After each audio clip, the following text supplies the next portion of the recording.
So, Trey, how many fingers have you had in your butt this week? Welcome to The Guys Review, where we review media, products, and experiences. How's it going, guys? It's going. Yeah. My name is Steven. I'm one of your 4 co-hosts today. But it's going to be a little different today because with us, as always, we have Trey and Tucker. So say hello, fellas. Hello. fellas. And Chris is unable to be with us again. He is traveling this weekend, but we have a surprise guest. All the way from some fucking city in Sweden is Swedish Marcus. Marcus, say hello, buddy. Hello. I was not expecting that. How are you guys? That's awesome. Hey, look here. You speak English. Don't church it up for the podcast. Yeah, no herbidur. All he knows is Varför Herbert. inte? What? I said, why the hell not? No, it would be better if you just spoke Swedish the entire podcast. Like, Just we should no, say we don't just know what no the- fucking English at all. Well, as I said before, I am a minority and I'm scared of Tucker. Why is that? Cops and minorities? It's a fair point. You're a white guy in Sweden. You're like the most He's a Viking. majority thing over there. Yeah, but he's like the Viking that didn't get to go on the trips.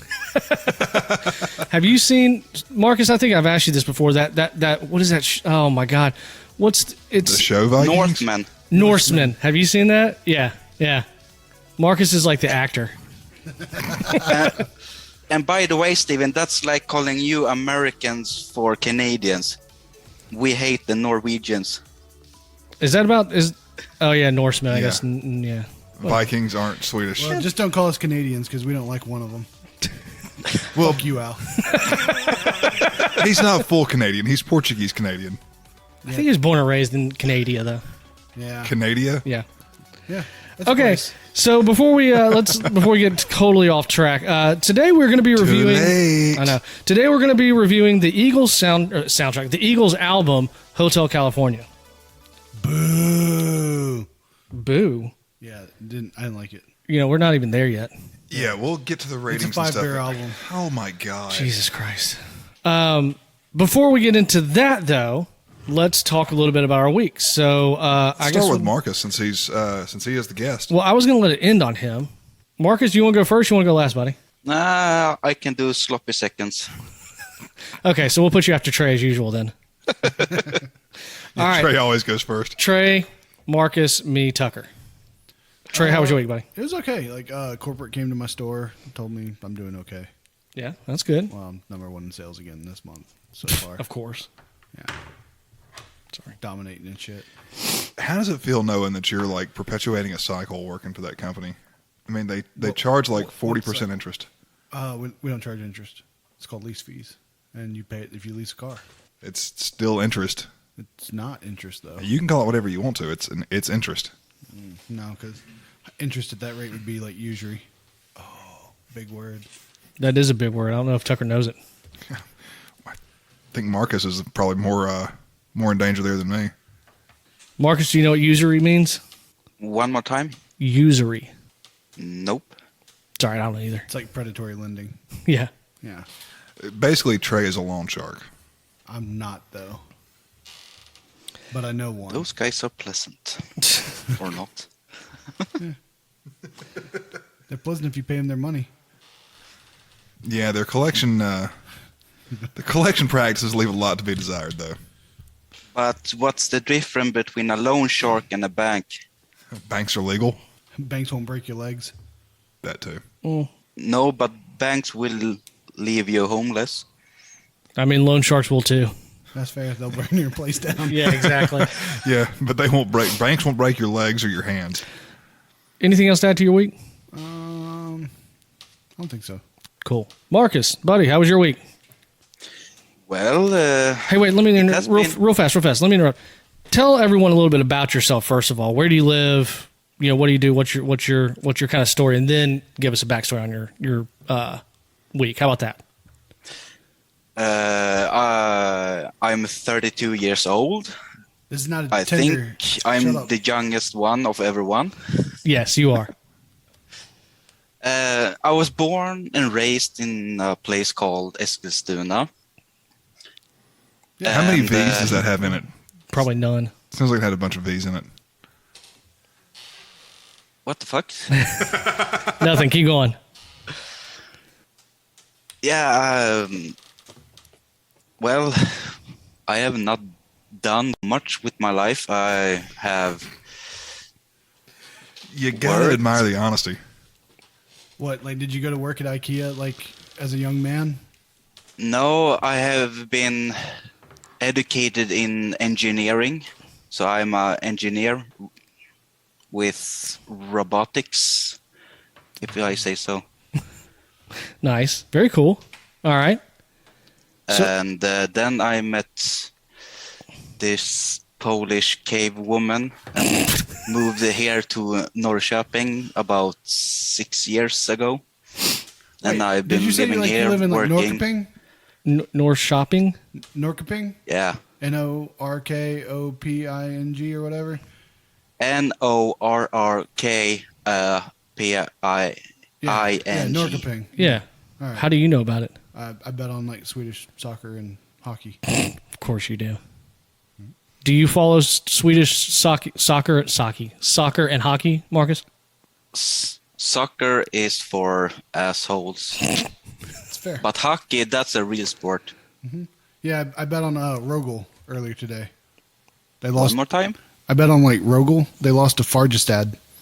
Rogel. Yeah, RO with the funny things on top, and then GLE. Oh, Rögle. Yeah, that one. Yeah, that one. Real good. Yeah, Rogel. I love butchering someone else's language, like basically to their face. I mean, fuck them. They haven't won any wars.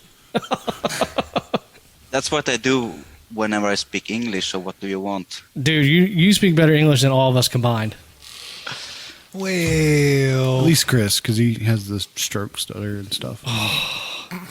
Well, you can't blame him. He was Abraham Lincoln's fluffer. oh shit! That Well brings played. That brings a whole nother like angle to taking a shot in the face, huh? You would know. Well, exactly my words, Tucker. Marcus, how was your week? Anything interesting happened to you this week? Yeah, I was appointed a kind of union rep / safety inspector at my work. Nice, congratulations. So now I can tell my CEO to go fuck himself when it comes to safety issues. So we can send him a link to this podcast, and no, I mean, does he understand English? I don't know. I don't care because he's a fucking loser, and he's Oh, shit. finally retiring next year in April. Nice. All right, cool. Yeah, because there's like 3 people in Sweden that hear this. His I know, boss is right? never going to hear it. Actually, he's like the one person that downloads. I get one download a week from what is it again? Norrköping. Yeah, that one. Norrköping. We actually have Norrköping, bitch. we've gotten some interesting downloads recently, by the way. We always have someone like we get a couple in Ireland, which is really cool. We've had a couple from Anchorage, obviously all over Canada. Oh man, there was one somewhere else in Sweden, Marcus, and I can't remember where it was now. But it's fun. Anything else to add? Do you mind if we move on? You good? Yeah, go on. Okay, cool. My week was fairly uneventful, except for Tucker. You've already heard this story. So Abby at my daughter's school, they had this like family fun day kind of deal, and it was the email said, "Come and watch your kid do PE," something along those lines. And I'm like, okay, I'll watch her run around. Schools now are really all about bringing everyone in, and like they hit you up for money. That's what they're doing. So not the point. So we get there, and the kids all come running out on the field, and they get around the coach, the PE teacher, and he's telling them all the rules to this game they're about to play. And it's basically like a hybrid freeze tag, but there's like an end zone, blah, blah, blah, blah. And then he goes, all right, kids, grab your parents. And it's like, what? What did the kids do that don't have dads? We're getting to that. So anyways, And Steven's going to bitch and complain that he didn't stretch. So Abby runs off the field, grabs me, pulls me on there. I was off to the side talking to some other parents and whatnot. And I'm not gonna lie. So I've had the heart thing that I've been dealing with and everything. I'm like, I don't know if I need to be running around out here, but okay, I'm going to do this. If I die, at least I'll traumatize some kids. So I get out on the field, and so like I said, it's a hybrid freeze tag game where you have to run from one end of the field to the other, and then you get into this like end zone area, and you're supposed to pick up a ball from the other team, and you have to run it back. If you get in the end zone, you can't be tagged, but if you move out of the end zone, you can be tagged, you freeze, and you have to drop the ball.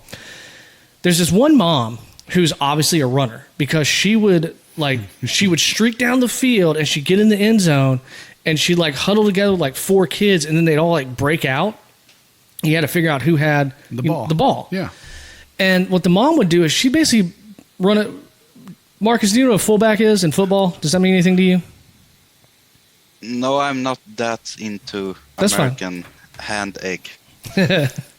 So a fullback is like basically his job is to run and hit people in front of him, and he blocks for the guy who's carrying the ball behind him. And this mom, that's what she was doing. She'd like kids, she'd kind of run up on him and kind of push him out of the way so they couldn't tag the kid with the ball.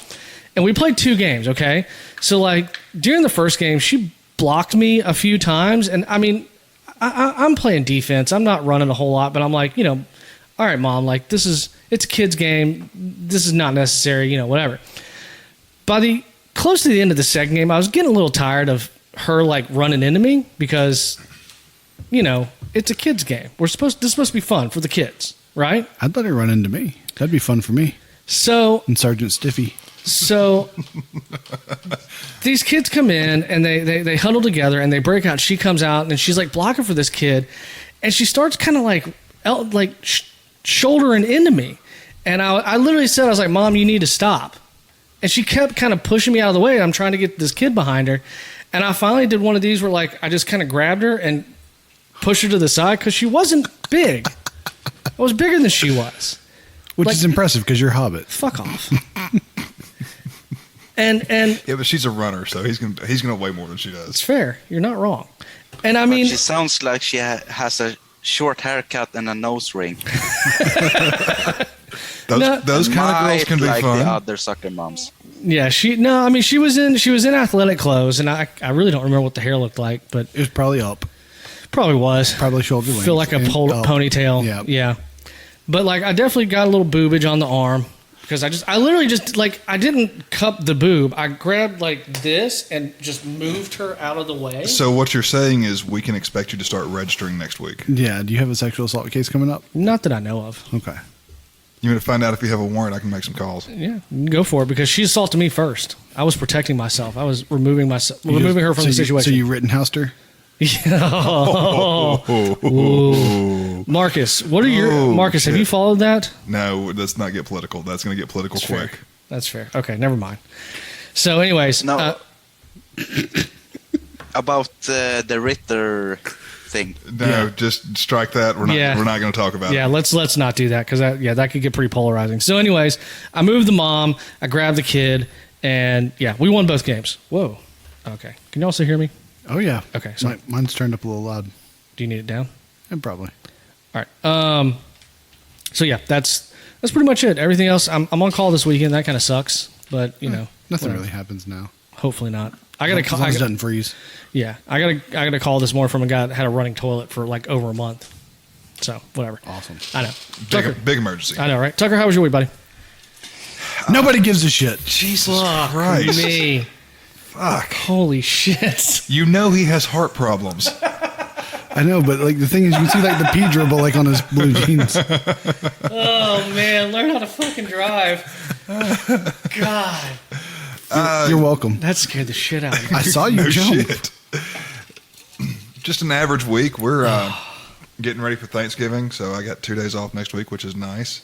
So I'm just trying to wrap up a bunch of shit at the office before I get a 4-day weekend. Nice. What are you wrapping up? Because you don't do any like actual work. It's like gifts for like Toys for Tots, like a gun buyback program kind of thing, something like that. No, maybe? he Well, just I moving wouldn't- his I wouldn't paper wanna stack participate from in a one gun side to buyback the other. program. Shut That's- up. Let him talk. You're doing what now? Say it again, Marcus. He's moving one paper stack from the right side to the left side. That's all he does. That is surprisingly accurate. That's weird. It's like he has a camera in your office. Shh, I thought it was don't just in tell the anyone. toilet. Yeah. All right. Have you seen my stapler? Yeah, exactly. All right, we're gonna move Yeah, on. Toby has it. All right, we're gonna move on to some fan mail. Fan mail. I don't know how well that's gonna work.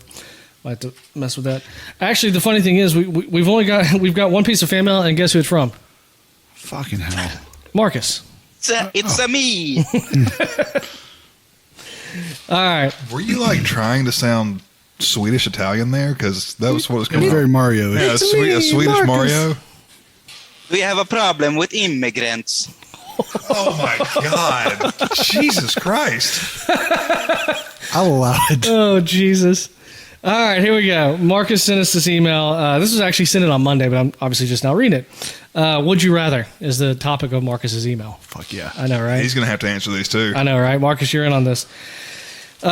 He started out with this. If I were a serial killer, I would go for blondes with blue eyes and scoop out the left eye with a rusty spoon.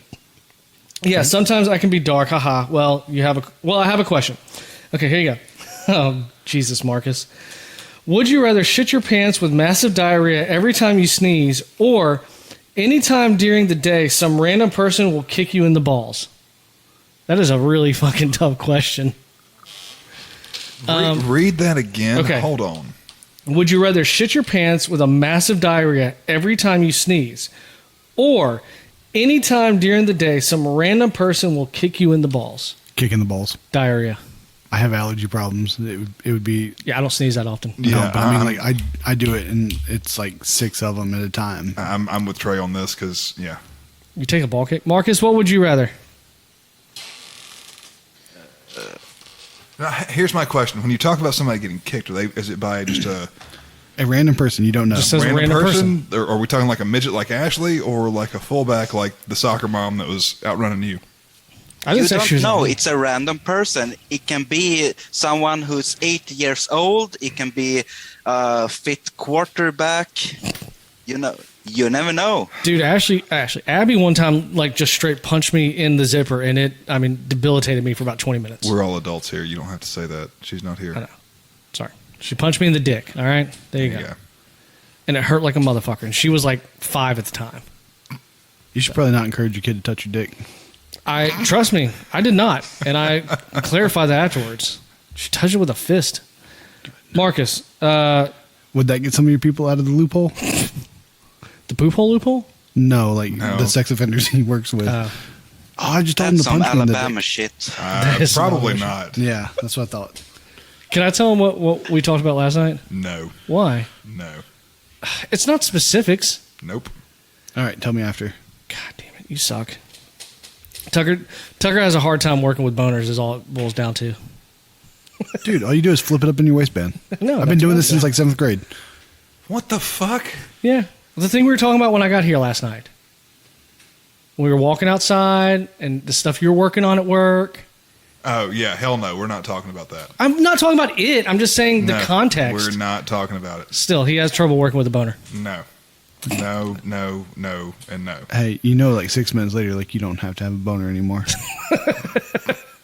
It takes you 6 minutes? All right, Marcus. I like foreplay. He has not answered the question. Marcus, would you rather shit your pants every time you sneeze or a random kick in the balls? Random kick. Really? What? I'm the only Yeah, one. I don't because sneeze that I often. can always get a cup or No, I put I'm a saying you in the brick balls. down my pants. Yeah, but you said your own rules say you have to be kicked in the balls. Like you can't protect them. I never said that. It says kick in the balls. It's a Yeah, poop but hole if loophole, you man. still do use protection. All right, fine. I'll let it slide this time. Okay. Also, Twitter DM group. That's been pretty active this week, right, Marcus? You're in there, and if you want to join us, you can do that by going to our Twitter, which is at @the_guysreview, possibly wherever it is. Yes, _guysreview, and like the tweet at the top of the page, and we will add you to the Twitter DM group. All right, y'all ready to get into the album? Sure. Let's do it. Marcus, did you have a chance to listen to this? Yes, I did listen. Okay, to good. it. All right, good. All right, so the album is Hotel California. It was recorded and produced by Bill Szymczyk, which he is actually Polish, I believe, because his last name is spelled Szymczyk. Z-Y-K. There are no fucking vowels in there. It was recorded between March and October of 1986. It was released 76. It was released on December 8th, 1976. The Eagles for this particular album consisted of Don Felder, Glenn Frey, Don Henley, Randy Meisner, which this was his last album, and Joe Walsh, which is his first album. He replaced founding member Bernie Leadon. I did not find any budget info for this album. It is the... Actually, I'll get into that. I did find that the writers of the song Hotel California, Don Felder is reportedly has a net worth of over $60 million in 2021. Don Henley is reportedly worth $250 million, and Glenn Frey, who passed away in 2016, was worth a reported $120 million. It's not too shabby. Sounds like one of them was wasting their money on coke and hookers. Most of these guys had very successful solo careers in addition to, being with the Eagles. Yep, that's fair. Surprisingly. Ratings, Not surprisingly. Fuck off. We'll get to that. Yeah, they weren't very good. The website rates I your will beat you. the website Rate Your Music has this album at 3.31 out of 5. Google users. Trey, what do you think? Google users percentage.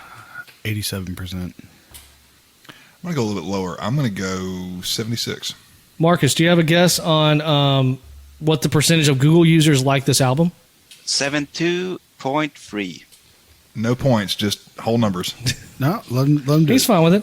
I'm okay with it. Y'all He's are European. It's like the metric system. 72. What did you say? 80 something? 87. What did you say? 76. 76. 93%. Wow. Yeah. I mean, good call. Yeah. At the 20th Grammy Awards in 1978, the Eagles won a Grammy for the single Hotel California, which won Record of the Year, and New Kid in Town for the best arrangement for voices. The album was nominated for Album of the Year, but it lost to Fleetwood Mac's Rumors. There were 3 singles released from the album, with 2 chopping the Billboard Hot 100, New Kid in Town and Hotel California, while Life in the Fast Lane reached number 11. Hotel California is the 7th best-selling album of all time. It has been certified 26 times platinum in the U.S. and has sold over 32 million copies worldwide. That makes this the band's best-selling album after their greatest hits from 1971 to 1975. It has been ranked as one of the greatest albums of all time. In 2003 and 2012, it was ranked number 37 on Rolling Stone's list of the 500 greatest albums of all time. A 40th anniversary special edition of Hotel California was released in November of 2017. Hey, Steven. Yeah. Way to copy and paste from Wikipedia there, big guy. Appreciate that. Thanks for pointing it out. And a nice tidbit, in Sweden, 1976, it was number 3 on our top list. Look at you. Whoa, hell yeah. Appreciate that, Marcus. Thank you, sir. He can be our behind-the-scenes guy. Yeah. We need a I could use a research guy. And in the country that doesn't exist, Australia, it was number 1. Nice. Last little bit. The first song that was written for the album was Hotel California, which became the theme for the entire album. Henley said that the themes of the songs on the album are the same themes that run through all of our work: loss of innocence, the cost of naivete, the perils of fame and excess, exploration of the dark underbelly of the American dream, idealism realized and idealism thwarted, illusion versus reality, the difficulties of balancing love, relationships, and work, trying to square that conflicting relationship between business and art, and the corruption in politics, the fading away of the 60s dream of peace, love, and understanding. Fun times. Yeah, nailed it. Yep. First time you heard the album. Does anyone know the first time they heard this album? The full album or the title track? Full album, title track, whatever. Yesterday. The full album? Full album. Yeah. Okay. Title track, I was a teenager. I loved the Eagles growing up, so I was 13, 14, 15. I don't think I was driving yet. Marcus, have you ever heard any of this before? I have listened to this album for the first time 4 hours ago. Wait, so you've never heard But the Hotel? title track, Yeah. Hotel California, I heard like 10 years ago. Okay. Yeah, I grew up with some of these. I mean, the first time I've ever listened to the album full through, yesterday or earlier this week. But I mean, obviously, I grew up with. I mean, everyone grew up with Hotel California and Life in the Fast Lane stuff. I had a friend of mine's dad who was big into the Eagles in Boston and all that stuff. So, Was it More Than a Feeling? nice. All right. Well, here's what I'm going to do. So I've got the songs. I'm going to play the song. We'll do the intro, let it marinate for a little bit, and then did anyone actually have notes on any of these songs? Tons and tons. I do a lot of prep work for our show. Do you? I've got my iPad here. What do you Is think? that your notes? You're actually using that? No, he's actually using using Wikipedia. Oh, nice. Okay. Marcus, you got your notes ready too? Yeah, I have some. Sweet. All right. Well, we'll Kiss start. ass. We'll start with Hotel California, Teacher's pet. the title track.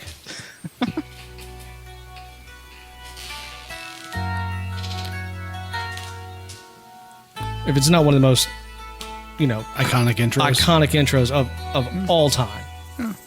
I wish there was a way I could jump this. I wish that, we don't get sued for this. I hope we don't. I'm making money off of it. That's true. We're not. Let me try this. I'm just so I can kind of jump ahead a little bit in the song. I mean, everyone knows it. Actually, no. So, okay, there you go. Yeah, Hotel California was written by Don Felder, Don Henley, and Glenn Frey. Don Henley did the vocals. It's 6 minutes and 30 seconds long, and it was the second single released on February 22nd, 1977. So, Trey, you got any notes? What do you want to start with? Did you know what book they were reading that inspired some of the lyrics? I did not. The Magus. The Mages? Magus, yes. Mages. Yes. Never heard of it. Yeah. What's it about? I don't know, science fiction shit. I don't fucking know. Cool. Nerd shit. Nerd shit. Marcus, you got anything for this one? Yeah, that's Hotel California is an metaphor for drugs. It is. Okay. That is one of the interpretations. Yeah, there's a lot of interpretations and conjecture about this actual song, but just to talk about the music itself, not the lyrics for a second, I think that the intro to this, especially if you listen to it on their live album, Hell Freezes Over, that guitar work at the very beginning is it is iconic, but it's also it's a weird chord progression. If you know anything about musical theory, it's Tell us what you know about musical theory. That's used a lot in Spanish music. It's not used a lot so much in traditional rock or country music, which is where the Eagles started. But it's almost a haunting melody that you get at the very beginning. Can you play the intro again? Yeah. You mean sort of like what they intended it for? Yes. Okay. That's exactly what they intended it for. Okay. Musical theorist right here. I'm trying to find. I had a note actually, and when they were working on this album, what he called it was. Oh my gosh, I can't. I'll have to see if I can find it in my notes somewhere. But he called it like Spanish siesta or something like that. It's funny you say that about It's flamenco. That's what it's called. It's actually right here. It's okay. Well, I'm giving away some of my trivia, but yeah, the working title was Mexican Reggae. Same thing. Yeah, it's close enough. To me, if you listen to it, it obviously tells a story. And I don't know why, and I don't know how I did this, but I've always equated this song with The Shining. I can see that because it's a hotel and it's yeah. You can check out, but you can never leave. Yeah. I like it. Of course, I've never seen The Shining, so. Well, I was going to ask if you'd ever read it, but you don't read, so never mind. Marcus, have you ever seen The Shining? Yes. What do you think of that movie? It is a very good psychological thriller. Yep. What the fuck do you call it? Cabin sickness. Yep. How he sings in it. That's fair. The Eagles themselves described the song as their interpretation of the high life in Los Angeles, and in a documentary, Henley said that the song was about a journey from innocence to experience. Yeah. Like apparently their trip to California like really opened their eyes to a lot of things because they didn't know how it sort of worked. He also said it's basically a song about the dark underbelly of the American dream and about excess in America, which is something we know a lot about. Because what do we know about? Because I Well- haven't achieved the American dream yet. well, several of the Eagles members had substance abuse problems. Yeah, I don't think that's part of the American dream. I don't want to have that. I think, well, and what he continued to say was that it's a fine line between the You're American reading dream. the same fucking Wikipedia page. Like, Apparently. this is really not that fun. Well, I mean, we're giving our own spin on it. Thank you very Okay, much. yeah. Just giving some info also. Okay. But It's educational. I mean, all my shit's up here, man. good for you. Congratulations. Yeah. I think he's saying that it's a steel trap. Saying it without saying it. Yeah, I think that trap spring's a little rusty there, Yeah, buddy. so you need to avoid the clap. Jimmy Dugan. League of their own. I appreciate it. You're welcome. But yeah, no, you're right, because as he says in this documentary and as quoted, that there's a fine line between the American dream and the American nightmare, and so one can lead to the other. You achieve success, then Only to realize like it's not what you thought it was. or that you delve into substance abuse problems because of your success. Yeah. Success turns into excess, which turns into substance abuse problems. Or failure. Yeah. Marcus, you got anything on that? Well, dead air. Well put. Out of America, there is sort of here in Sweden that the American dream, it's all about, too much money, corruption, the allure to famous, to stardom, all that stuff. It's all a dream. Do you think it's attainable as someone not from America? Yeah, there have been a lot of people who have not come from America and become big stars, so to speak. So, And- would you say that, like, being where you're from, like, you have attained your American dream? Yes, in a so to speak. Okay. By telling off I am- that COO about safety issues? No, I am healthy. I have a roof over my head. I have a steady paycheck. I have a wife and kid.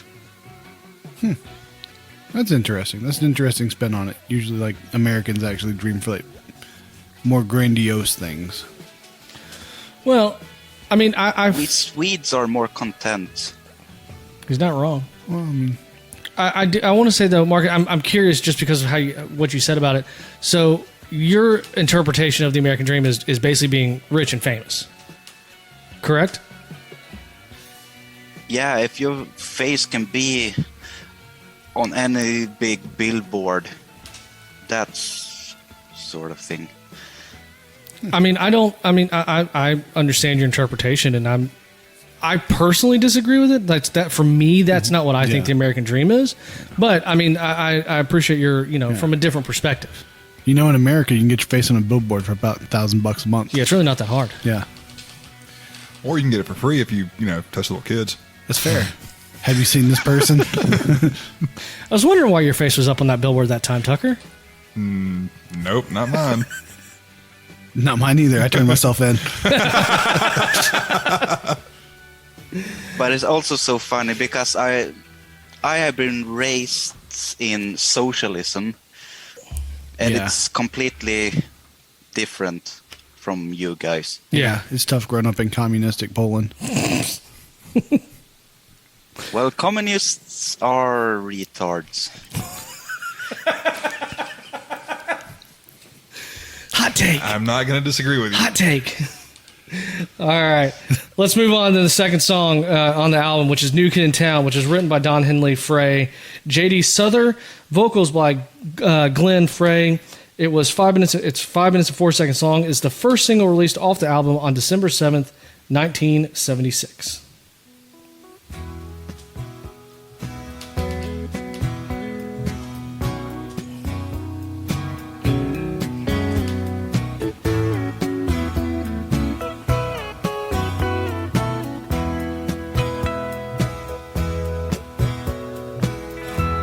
There's dunk on the street. Sounds just like him, doesn't it? Nailed it. I think my ears will start bleeding from that. Thanks so much. Really appreciate that. Yeah, nailed it. I'm always honest. Now, me personally, with this one, I feel it has a Jimmy Buffett kind of feel to it. Like, I think, honestly, until I got much older, I actually thought this was Jimmy Buffett. I'll be completely honest with you. I mean, it's got a little Margaritaville. I mean, just because acoustic guitar. Well, and just like the beat. I mean, yeah, it's just slow acoustic. But now this part, I think it kind of moves out of that. What you were talking about, the flamenco kind of feel. Spanish flamenco. Well, and it feels to that's. It's not quite Caribbean, but it's still. You know. I can see where you're getting that beach music vibe from. Yeah. I don't necessarily agree with it, but I can see why you would say That's that because I'm a parrot head too. So, and yeah, these guys Wait, you have all these other heads and you choose this one? Well done. Jesus Christ. Marcus, be glad you don't have video right now, buddy. Yeah. Well, he can see us, right? I know, he can't see us. Poor bastard. By the way, Tucker, your clear hairs look really good today. I got a haircut today, smartass. Which one? Must have been ear hair. Oh, man. So this one to me, as I listen, I think a lot of their songs are very like. It's not that there's not metaphor, especially Hotel California, obviously, but most of them seem to be very. I know there's depth to them, but they're very matter of fact. This is about love, loss, and moving on, and that's obviously, as we talked about earlier, it's a theme. I think in a lot of Eagles albums, but specifically on this I think one there's a lot of sorrow in the song because Yeah. it's specifically talking about this guy's girl left him for somebody else. Yeah. So, would you say like, like they sort of have like roots in not like old Western country, but like sort of like it has a sort of a country like sort of vibe. Who the song or Just the Eagles in general. Like, well, yeah, a lot of where them their started starting off point in, was. a lot of them started off in like southern rock and country bands. Right. So, I mean, would you say like they were sort of like predecessors of like the modern country pop kind of? That we're seeing today. Yeah.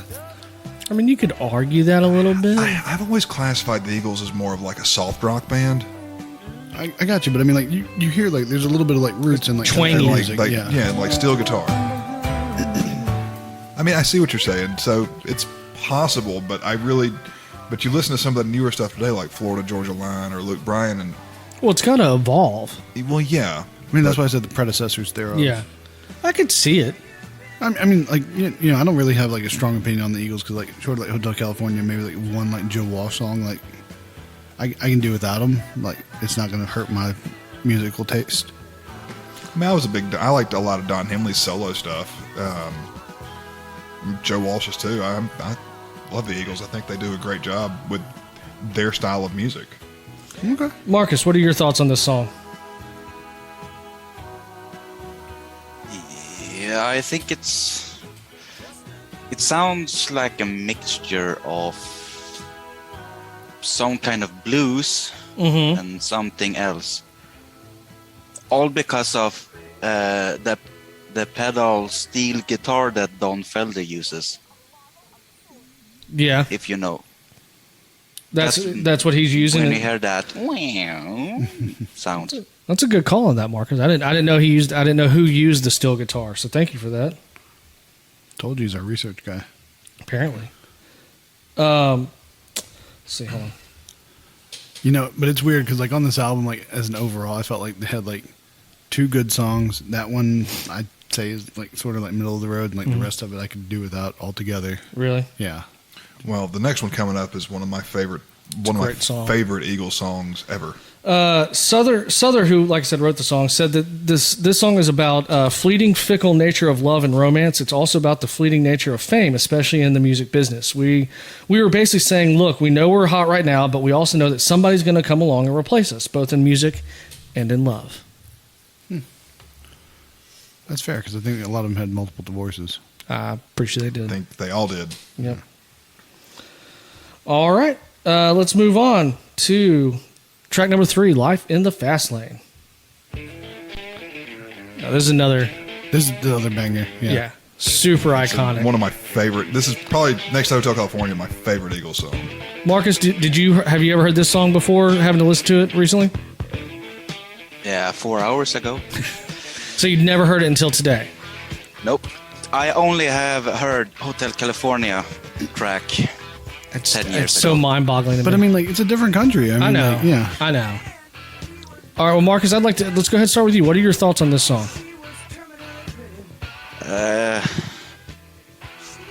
I like the fast pace Mm-hmm. in it. And the sound, as you say, if someone lives the lane in the how they live the life in the fast lane, so to speak, Right. with full of activity and excitement. I think they're talking about just a life of excess. Yeah, I think this is it's very, again, kind of it's not deep, but it's This is the rock and roll lifestyle. yeah. Yeah. So Because- sorry, go ahead. Well, I was gonna say, if you listen to some of the lyrics, there were lines on the ceiling, lines on the mirror, lines on his face. I mean, this song's about a coke binge and doing everything. I just thought it was about just like falling asleep on your pillow and you get like lines on your face. Yeah, Yes, sir, officer, sir. That's exactly what it was. No, this song's about the party lifestyle and doing drugs and sex and living. I guess living whatever version of the best life you want to call it. But Tucker, are you jealous that like you don't get to do drugs or have sex? Anymore? Well, at least he has the drugs in the The evidence locker. The evidence room, yeah, Yeah. exactly. that I don't have access to. Marcus, when you come and Wink, visit, wink, nod, nod. when you come and visit us, I'll get you some of those good, cop shrooms. Just call Eric. So, what do I have to do to get like a tour of the evidence locker just to like see it? suck a dick. That's probably pretty accurate. That's how Tucker got his tour. I didn't say this before. Live in the Fast Lane was written by Don Henley, Frey, and Joe Walsh. Mm-hmm. Vocals are Don Henley. It's 4 minutes, 46 seconds long, and it was the third single released on May 3rd, 1977. Frey said that I was riding shotgun in a Corvette with a drug dealer on the way to a poker game. The next thing I know, we're doing 90. Holding, big time. I say, hey, man. He grins and goes, Life in the Fast Lane. I thought, now there's a song title. Guitarist Joe Walsh once said, Life in the Fast Lane embodies a stereotypical Los Angeles spirit and the run around in your Porsche 24-hour boogie mode that unfortunately is too true for a lot of people. Henry Ruggs. Henry Ruggs. Jesus Christ, you're absolutely right. Doing 156 in his Corvette. He played for the Raiders. that guy, yeah. Killed that chick. Yeah, just And your recently. dog. He's going to go to prison for a long time because of that, too. Mark, you don't have any idea what he's talking about, do you? Nope. Fair enough. Yeah, it's just look It's a up sad Henry story. Ruggs. Yeah. Yeah, it's on pretty sad. Google. Yeah, He basically threw his life away. fine. Anyone got anything else to add to Life in the Fast Lane? Like I said, I think this is just a fun song. It's a great song. I mean, it's... It's one of the two bangers on this album, that's for sure. Well, now that I don't know if you mentioned it or not, but I'm looking here on the internet. This was actually picked as by Rolling Stone as their 8th greatest song, which I can definitely see that because they had a list of hits. It's not wrong. Yeah. I'm okay with it. All right, so that's Life in the Fast. Okay, here we go. All right, so next we're going to do, the next track is Wasted Time, written by Henley Frey. Vocals by Henley at 4 minutes and 55 seconds. It's funny the song tells exactly how I feel about the song. I can't get back this 5 minutes. It's And I listened to it twice, so like really it's 10 minutes. I want back from the Eagles. it starts out pretty slow. Well, it doesn't get any better. it's more of a ballad. Yeah. That's one of my notes already. This is like an early version of like an 80s power ballad. Yeah.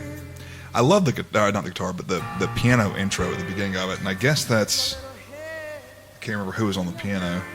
Marcus, you got that? Who was on the piano for this song? Do you know? Probably Joe Walsh. He was more of a guitar, wasn't he? No, he's got keyboard. Marcus, you still there, buddy? Yeah, sorry. Oh, okay. Yeah, it looks. I believe it was Joe Walsh. You're fine. That was on this one. To me, the intro sounded like Desperado. I always get it confused with Desperado. Yeah, I think the piano work is similar. It's a bunch of not real flowing, but it's a bunch of chords with long pauses. So yeah, I can see how you're getting that. To me, it sounds to be it's just for me, listen, about starting over, moving on, new relationships after a long one, or just kind of getting older, in your relationships. Yeah. So, Marcus, what are your thoughts on this song, bud?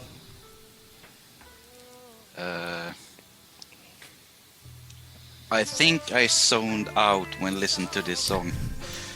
Yep. Actually. You and Trey both, huh? This is not one of the stronger ones, and like following up like a real hit that's faster. Like, Yeah. It's an interesting arrangement. It's yes. fair. Frey said that I loved all the records coming out of Philadelphia at the time, and I sent for some sheet music so I could learn some of these songs, and I started creating my own musical ideas with that Philly influence. Don was our Teddy Pendergrass, which is a soul singer. He could stand out there all alone and just wail. We did a big Philly-type production with strings, definitely not country rock. You're not going to find a track like that on Crosby, Stills, and Nash record or the Beach Boys record. Don's singing ability stretched so many of our boundaries. He could sing in a phone book. God bless. He could sing the phone book. It didn't matter. Yeah. I mean, it is definitely not their normal sound. Yeah. And I mean, but you can't blame them for experimenting. Yeah, I mean, it just doesn't speak to me. That's fair. It's out there for somebody. Chuck, you got any thoughts on this one? I just think it's awesome how these guys can switch out who's lead vocals on a song, and it works for them. Yeah, they just go back and forth. Yeah, because you've got It's sort of like Blink 182. Yeah, you've got Glenn Frey, Don Henley, Randy Meisner. They switch, and Joe Walsh. They switch back and forth between lead and backup vocals between songs, and a lot of bands couldn't do that, and it works for them. I can't remember which. I think it was Hotel California. Like, who was the lead for that one? I believe that was Henley. I believe so. Yeah, but originally it was supposed to be like Frey, maybe. And I read something today, and I thought about putting it in, but I didn't. Where like Frey laid down his tracks, but it just wasn't really working. But he didn't want to give it up, so the producer took him out to eat, and while he was gone, Henley laid down his tracks, and he was like, it was a bitter pill to swallow, but it did sound better because they were right. So. Marcus, you said you didn't have anything. You zoned out on this one with like Trey, correct? Yes. Fair enough. I think the big thing is like writing the music though, because like whoever does like the actual instrumentals, like that's where the money's at. Whoever gets the writing credits. Yeah. Okay. Cool. We'll move on. The next track. Well, I want to say this. It's interesting you mentioned that about the writing credits because some bands. Like, I'm sitting here looking at the track listing, and you look at the writers, and it lists whoever wrote that particular song. Mm-hmm. You look at bands like Queen, and the writers are Queen. Yeah. They all take credit. Later Queen stuff. Yeah. Later Queen stuff, yes. Earlier stuff, no. But after they had their big falling out and got back together, then everything from that point forward was they all shared the rights for it, which I think that's pretty awesome. It's pretty awesome, yeah. I was arguing. This has been years ago, but someone was telling me that they thought Beyonce was like the greatest of all time, and I can't remember. I can't remember what song they were trying to convince me of, and so I looked it up, and it had like 50 people, a stack of writers. That one is like Who Runs the World, Girls Run the World. Like, something like that. Like there's literally 50 people. And so my argument was, I sent her back. I sent her a screenshot of this song, and it's all the writers. I said, now if you want to see who is actually talented, look at this, and it was Bohemian Rhapsody writer Freddie Mercury. The only writer on Bohemian Rhapsody is Freddie Mercury. Like, he wrote that whole fucking thing. Marcus, you know Queen, obviously, correct? Yes. Okay. You know a few Queens. Hey. I'm looking at two. Well, you know, it's funny. It's funny. just y'all two. It's funny you should mention that Beyonce song because there's a lot of older artists, and I'm gonna make the argument that Tom Schultz is one of the most incredible. I mean, he's up there with Trent Reznor. The first Boston album that came out, he basically recorded that in a recording studio that he built in his apartment while he was going to MIT. Pretty awesome. The first Boston album that went, I'm pretty sure it went platinum multiple times. So, Wasted Time, by the way, it's the last. This is an old, would have been a record. So there was only 4 tracks on side A. That was the last track on side A. Side 2, the first track is Wasted Time Reprise, which is just there's no vocals. It's just an instrumental of the previous song, and it just kind of the same thing, continues that kind of feeling. Boston's album, their first album, 17 times platinum, and he did that by himself. It's pretty impressive. Okay, Just had to throw that out there. Beyonce sucks. Fair enough. The next song is called "Victim of Love." Yeah, I'm a victim of this song. I don't know, man. This one goes back to I love that funky guitar riff at the beginning. It goes hard into the rock.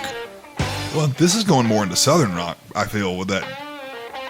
Yeah. Oh, I can Bluesy guitar riff. Yeah. This goes hard. It's funny to have those two songs that are kind of like, and then to go into this. It was written by Felder, Henley, Frey, Souther. Vocals by Henley. It's 4 minutes, 11 seconds long. Marcus, what are your thoughts on this song, bud? It has a really nice groove to it. I agree. So I can see, during the 70s, you sit in someone's basement smoking pot, listening to this. I imagine riding around in a Trans Am with like one of those pull tab beers and some Ray-Bans on. There's nothing wrong with that. You know what this? Just blasting this. You know what the guitar riff, not the lyrics, not the rest of the song, but that beginning guitar riff. You know what it makes me think of? James Gang Funk 49. I don't know that offhand. Nope, that doesn't speak to me either.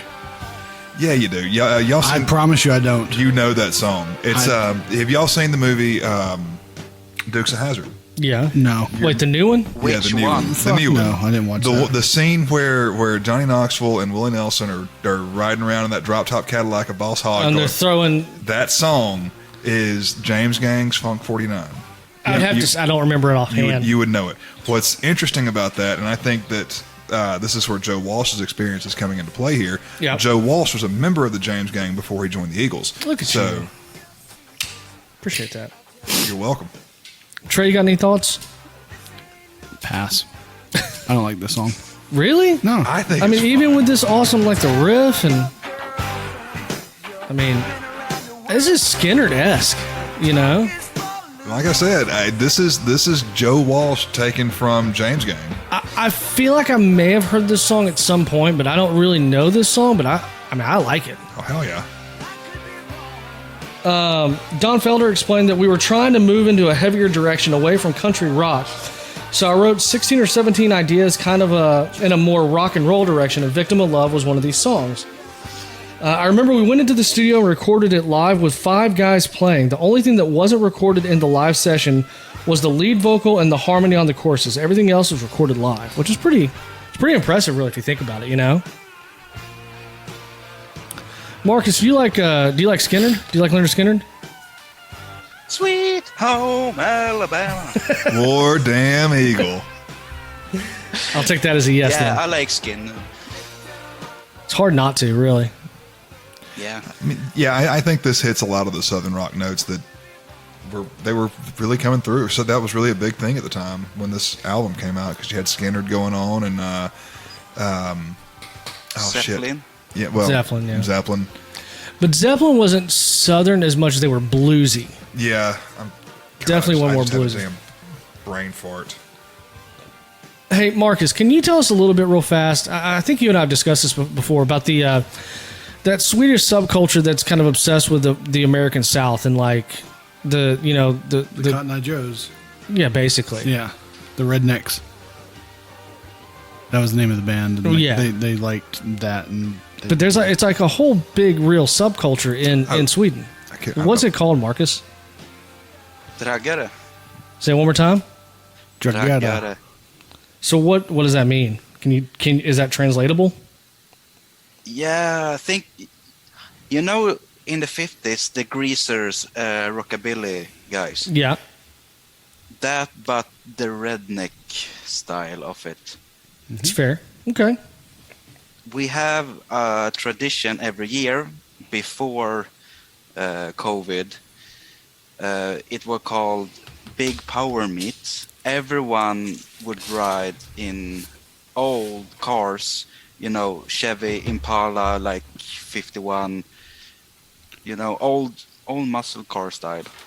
That's interesting because I also have big power meat. I think he meant meat. That's not what your wife says. Yeah. Well, she doesn't know. So I'm going to ask this: is this like a Sweden-wide thing, or is it like a subculture? Is it part of like? Would you say it's part of like all of Swedish culture? It's kind of a subculture, but it's Sounds pretty large, though. extend to other countries as well. I have met people from England, Finland, Lithuania once. All over. Nothing good comes out of Lithuania. Yeah, no. Yeah, actually, you can get cheap alcohol from there. There you go. I mean, if you're in Lithuania, that's probably all there is to do is drink, anyway. So. Isn't that like drinking lighter fluid? And though? prostitutes. Nice. Attention's paid. Yeah, seriously. All right. Y'all ready to move on? Anything else to add to Victim of Love? Yes. What you got? Skål. Skull. Drink. Skull. Skål. Cheers. Oh, gotcha. How do you know all this? How do you not know this? I don't know. I guess.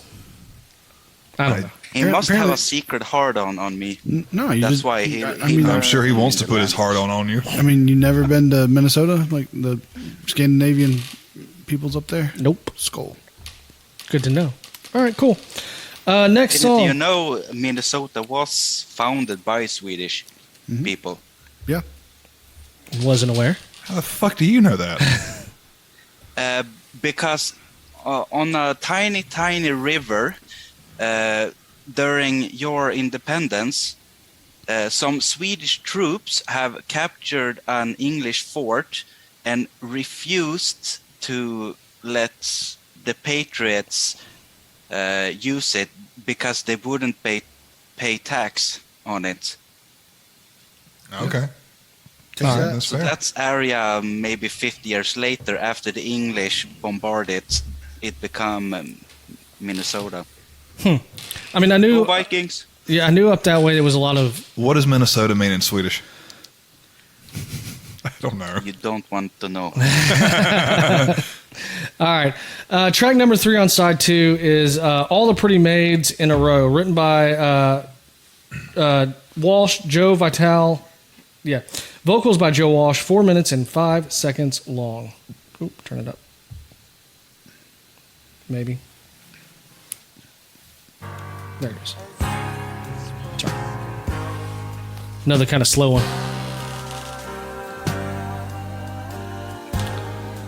So, this to me kind of came off as just another kind of reminiscing kind of song where you're growing up and you're moving on, looking back, that kind of deal. It's very ethereal to me. It's kind of whimsical. I can see that. I don't know. I agree. It's not one of the stronger songs. But Yeah. it's, I feel like they've worked really hard trying to arrange the vocals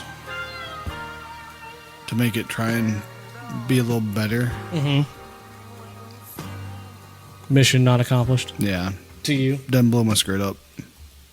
All right, love the Eagles, but yeah, to me, this is one of the weaker songs on this album. I don't love the Eagles, and this is still one of the weaker songs on the album. It's not one of my favorite songs of theirs. I like the instrumentals. Marcus, what are your thoughts, bud? You got anything? I listened to 10 seconds of this track and then I said, fuck it. I'm not gonna sleep now. At least he's honest. Yeah. I appreciate it from Marcus, not from you. But it sounds like it's some Queen wannabe song. Slow piano, a dick up your ass, HIV, death, you know. Oh, God. It's going to be great. We're going to get canceled in 2 languages. I know, right? Be 2 countries we're never going to get downloads in. According... Tucker, why are you looking at porn? This is I got this off. I can't remember which website I got this off. But it said that there are those who think that the pretty maids that the singer talks about that they think it's reunited friends in question are actually former lovers or a married couple that has divorced, and now they have met again after a long time, and they find themselves swimming through the memories from their wedding day. Hence the row of beautiful maids. Some Eagles fans also believe that the maids in question are actually the girls the Eagles normally saw lingering outside their hotel rooms whenever they finished performing a show. So the band members are basically reminiscing about those interesting days. Well, interesting little side note about this song. Bob Dylan said this could be one of the best songs ever written. Really? Yeah. For some reason, Bob Dylan absolutely loved this song. He actually told that to Rolling Stone. Huh. So I guess that's a hell of a compliment to the Eagles from Bob Dylan, but Excuse me. Well, I don't think that ever materialized the way Bob Dylan thought it would. Yeah, Bob Dylan sounds like he has a brain injury and probably some addictions. Sounds just like him, right? Nailed it. Nailed it. Marcus, do you know who Bob Dylan is? Yes. Don't worry, he's like a Rolling Stone. All right. Anything else to add, anyone?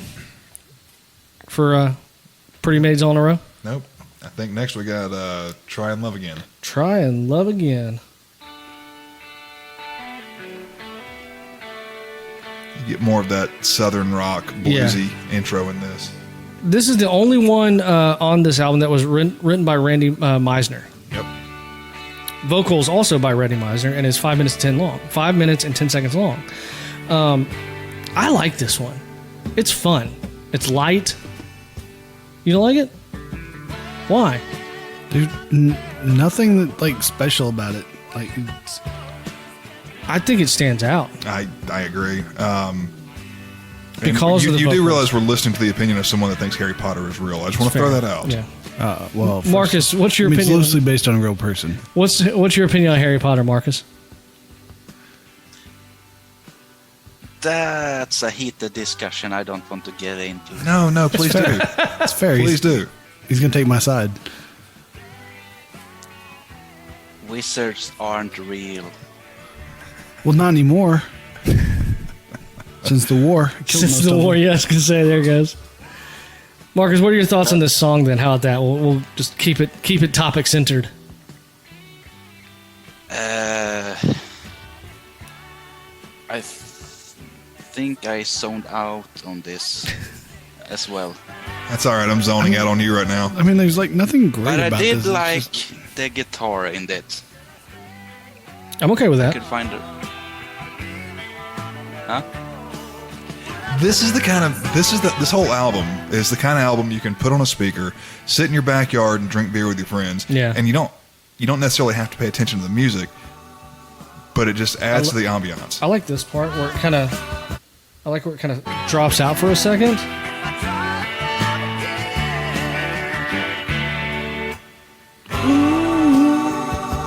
Like that. I like that kind of like it That kind little of cut. yeah, it kind of brings you back in. Yep. Because you're like, if They're you do- really setting the hook there. well, and yeah, because if you zone out, you're like, oh, is it over? Oh man, we're still going. Sweet. Oh, we're still going. Shit, like another 3 minutes. Fuck. I don't know if it's 3 minutes. All right, so Mark has zoomed down on this. I think it's a strong track. Yeah, it's definitely different from the other songs, but I like it. I think it's different in a good way. The lyrics are earnest. They express a man trying to overcome the feeling of doubt concerning getting back out there after a breakup. Will I be able to love again? Is it even worth it? Will I end up hurting more? I got that off of a lyric website. Ooh. I like it. Discussion. I'll allow it. Analyzing it. I like it. I agree. Marcus, you didn't like this one? I like the guitar in it. That's fair. The instrumental. That's fair. All right, here we go. Marcus, how tall are you in inches? I can't measure in centimeters. 5'8", Oh, you're 9. So you're taller than Steven. so you're gonna, Fuck you're gonna off. tower over Steven. That is not true, you assholes. I'm 5'10", dicks. Get him a stool and he can sniff my balls. Fuck you. I love And it. Tucker, this is how hair looks like. If you do want to know. Is that what your boyfriend grabs a hold of when he's fucking you in the ass? Not that there's anything wrong with that. No, I do like a good solid pegging. Oh, Jesus. Own it, bro. Just ask Trey, he knows. Damn, I Okay. got all of you. You never got anything solid from Trey. That's fair too. All right, Jesus. so let's jump back in this. What's our last song? The last song on the album is called Last Resort. It was written by Henley Frey, vocals by Henley. It's 5 minutes and 16 seconds long. Just remember, I can shit on you through a colander, bitch. Or a screen door. God,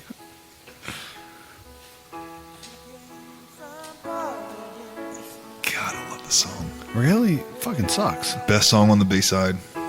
Well, that's not saying much. The B-side shit. You Can Suck a Dick. I mean, there are 2.5 bangers on the A-side, so I like Victim of Love. I like victimization as well, but usually... Jesus. This is definitely, to me, it's a heartfelt song about destruction. Oh, yeah. You know? Destroying assholes. And it's obviously a huge, I mean, this is a long ass song. Did I say 5 minutes? That can't be right. Yeah, this song's like 7.5. That's like 7. I don't know where I got that from. Things longer than like Dark Side of the Moon. It is a big statement about development and environmentalism. Henley said that The Last Resort on Hotel California is still one of my favorite songs. It's because what? Go ahead. It's charging. I care more about the environment than about writing songs about drugs or love affairs or excess of any kind. The gist of the song was that, when we find something good, we destroy it by our presence. And by that very fact, the man is the only animal on earth that is capable of destroying his environment. The environment is the reason I got into politics, to try to do something about what I saw as the complete destruction of most of the resources that we have left. We have mortgaged our future for gain and greed. Yeah, why else would you mortgage your future? It's fair. So you don't like this? Do you have any specific notes? Just do you think it's too? Do you think it's too preachy? No, I mean, this song fucking sucks. Like, I don't want to listen to it. It's too slow. It's like, there's nothing behind, like, any emphasis. Like Tucker likes it? Yeah. Yeah. I mean, Peggy, excuse me. No, I mean, this is like a dry humping. Like, it's just like... What's the point? It's not getting me there. Well, this is some of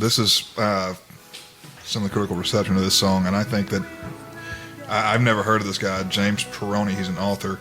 He says this song ties all the previous songs from Hotel California together in this final reflection of the dark side of California life, and I think that's very accurate. So I think that it was intentional. This is the last song on the album. Yeah. So when you say the dark side of California life, are you talking about Oakland or are you talking about like the trannies? Jesus Christ, dude. What the fuck? You can't say that.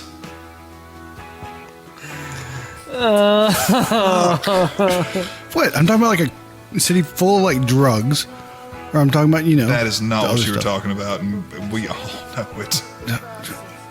Really? I feel like that's where crack cocaine really became popular, but all right. Go Marcus, what are your thoughts on this song? I'm completely disrupted by his comments. I lost my word. Well done, Trey. Thank you. I'm good for one. Do you like the song? How about that? Just a quick yes or no. It feels like a slow prom dance while you dry hump your prom date and just kiss on the leg at the end. Yeah. That doesn't sound anything like my prom. That is an oddly specific, isn't it, though? I mean, how was your prom? I was going to say, you were dancing with the janitor. Sounds exactly like your prom. And Marcus, that was oddly... how you learned pegging from your janitor / uncle.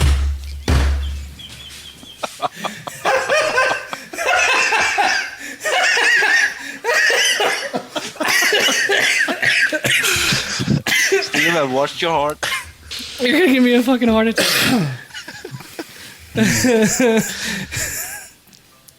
I hope your butthole freezes shut or some shit. Could happen. It gets really cold there. No, that's why I have extra hairy ass. Jesus. It's a natural thing. Natural Protects defense. me from the cold. Natural defense. Oh, God. Okay. There you go. I don't even know what to even... Yeah. Final ratings and reviews. Yeah, it fell apart at this point of the show. Oh, my God. Okay, yeah, I guess we'll do our final ratings and reviews for the album, and I've got one other thing I want to throw in here after we do this. I've also got our top 5. What's it called? Trivia. I got some trivia about the album, All right. and yeah. So let's do ratings and reviews. I'll do trivia, and then we'll throw in my little bonus that I got too. Trey, start with you. All right. This is sort of tough because as far as like albums go, usually most albums have like one good song. They do have like 2.5 bangers. It's 2.5 beer. I'm album? okay. I'm okay with I'm that. okay with that. Yeah, Yeah, it's pretty considering average. everything you said up until now. Yeah. Yeah. Marcus, you understand the rating system, correct? The reverse scale and all that? Yes. Okay, so how many beers would you give the Hotel California album by the Eagles? I would give it 4 meads. 4 meads. I guess that's going to be our beer. So four That's beers. like 5 beers though. Is it 5 beers or 4 meads? 4 meads. 4 meads. Okay. Does it smell like something's burning in here? No, I'm doing a burn off on the smoker. Okay.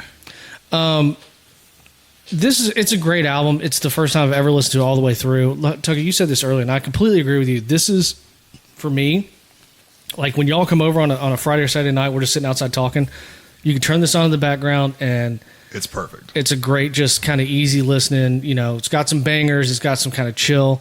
It's not perfect, but it's really good. It's the fucking Eagles. So I'm going to give it 1.5. You know, Stephen, I'm going to go. I'm going to mirror a lot of what you said. I love the Eagles. I've had most of their albums at one point or another.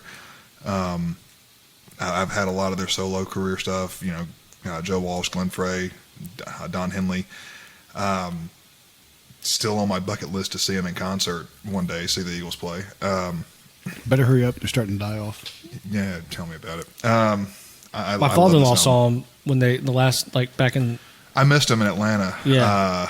It's been like 10 years. I was about to say it's 8 or 10 years ago. Yeah, Ashley's got It's been a Ashley. long He got time. Ashley a shirt.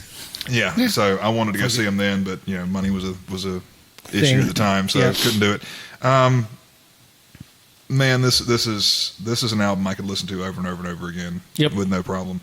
So I'm with you. This is a 1.5 beer album. It's not Okay with it's that. not perfect, but it's damn good. Yeah. Okay. What's that bring us to? So adding them all up, it brings us to a total of 9.5, and divide that by 4 2.25. because I can't. No. 2.375. 2.37. 2.375. So it's slightly better than Average. Dead average. Yeah. I'm okay with that. I mean, I am too for what it is. I mean, because like a lot of people don't have 2 bangers. yeah, that's true. Much less 3. Yeah. Okay. Well, I well, didn't get to 3, but you yeah, know, that's fine. I'm with All right. you. Here's a little trivia. All right. Oh fuck yeah! You're you fixed welcome. it. Yeah. You're welcome. All right. Check out the It fart. sounds a lot better. It does. You like it? I agree. Marcus, what do you think? Do you like it with or without the fart noise? I like the first one. The fart noise? Without the fart. Ah. No. Oh, no fart. Yeah. Okay. Top 5 trivia for this album. Number 5, Don Felder did not expect Hotel California to be a hit because of the length and the composition of the song. I could see that. Yeah. Number 4, the working title, as I said earlier, was Mexican Reggae, given by Don Henley. Number 3, when it came time to record the song, Don Felder had forgotten what he'd written. This is about Hotel California. Don Felder had forgotten what he'd written. He had to have his maid at home play the song over the phone and then put it back together, since it had been over a year since he had originally written the song. Yeah. Number 2, there are countless theories as to the architectural inspiration behind Hotel California. The Eagles maintained the song was always an overarching metaphor for the fleeting materialism and wealth of California, but fans wonder if a real-life hotel had inspired the song, ranging from local psychic hospitals to Aleister Crowley's mansion in Scotland to the Playboy Mansion in Los Angeles. And number 1, kind of interesting, the photo album on the cover nearly got the band sued. According to Henley, we were enamored with hotels. Hotels were a big part of our lives. The Beverly Hills Hotel had become something of a focal point, literally and symbolically. I've always been interested in architecture and the language of architecture, and at the time, I was particularly keen on the mission style of early California. I thought there was a certain mystery and romance about it. When the word finally got out which hotel it was, and as the album soared on the charts, the Beverly Hotel threatened with a cease and desist, but then backed off after they noticed their bookings had tripled. Kind of funny, right? A little bit. A little bit? I like it. All right, I'm going to do one little bonus thing because I'm the pod guy and I get to do that. This is my favorite Eagle song of all time, and you can't beat it. Go away.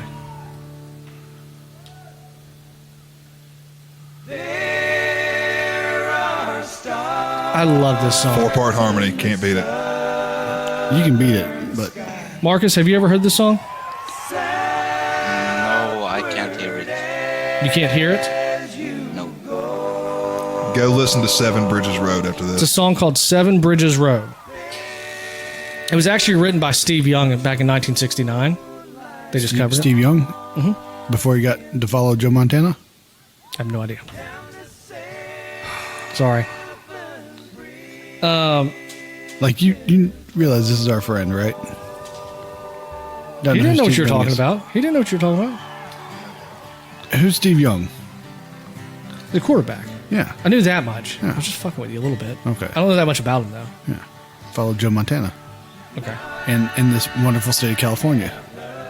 Cool. And that this album that we reviewed was about. Nice. And But I don't think this is actually that Steve Young, is it? I don't think so. 100% not. Okay. I never, but as many times as I've heard this, I didn't even know, like I know the words, but I've never really listened to it. And if you listen to it, man, this thing takes you on a, It's on a trip. it's a trip. It's a journey going down the Seven Bridges Road, which is a rural thoroughfare in Alabama that leads you from Georgiana to the Oakwood Annex Cemetery in Montgomery, which is where Hank Williams is buried.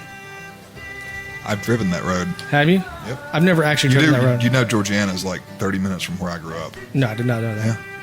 Yeah. But I just love this song. And if we're going to do the Eagles, I can't do the Eagles and not do this song because this is one of my absolute favorite songs of all time, and especially from the Eagles.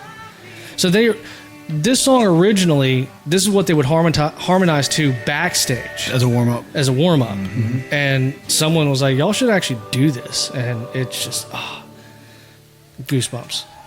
This right here, Goosebumps on your dick. That's herpes. I thought it was just ripped for her pleasure. Did you stop to think about it, Tucker? No. Is this off of Hell Freezes Over? Just, this is the best of. Okay. Love this song. Okay, sorry about that. All right, so Yeah, so we have our ratings. Hey, Marcus, thanks for joining us, man. We'll get you back on again. It's been fun. Yeah, it has been a pleasure. I hope you don't get run over by like a sheep or something. Go watch Double Dragon after this. don't watch Double Fuck Dragon. no. Go watch it. Do Don't- not. No. Fuck no. Okay, go Yeah, watch hey, Terminator man. 2. Thank you, really, honestly, Marcus. I do appreciate you being here, and it's taken a long time to get us an actual online guest. Now we can do it, and we'll start booking some more. Let's get famous people instead of Marcus. That would be Christ, you're impressive. Such a dick. You can flick them off. I do. regularly. Yeah. All right. You can find us on the web at theguysreview.simplecast.com. You can email me anything, and I will read it for you, especially fun questions like Marcus has emailed us for the past 2 weeks. Our email is theguysreviewpod@gmail.com. Instagram at theguysreviewpod. Twitter at the_guysreview. Facebook.com/theguysreview. Anyone else got anything to add? Next week is Thanksgiving, so y'all have a happy Thanksgiving since the next episode will come out after Thanksgiving. True. Yes. So happy Thanksgiving. Enjoy time with your families and Safe travels, everyone. And eat a bunch of good food. we will come up with a topic for next week. We have not done so yet. We'll figure out something to do for you guys. It may be something quick. I'm not really sure. But until then, on behalf of Chris, who's not here, Trey Tucker, and again, Marcus, thanks so much. This has been another episode of The Guys Review.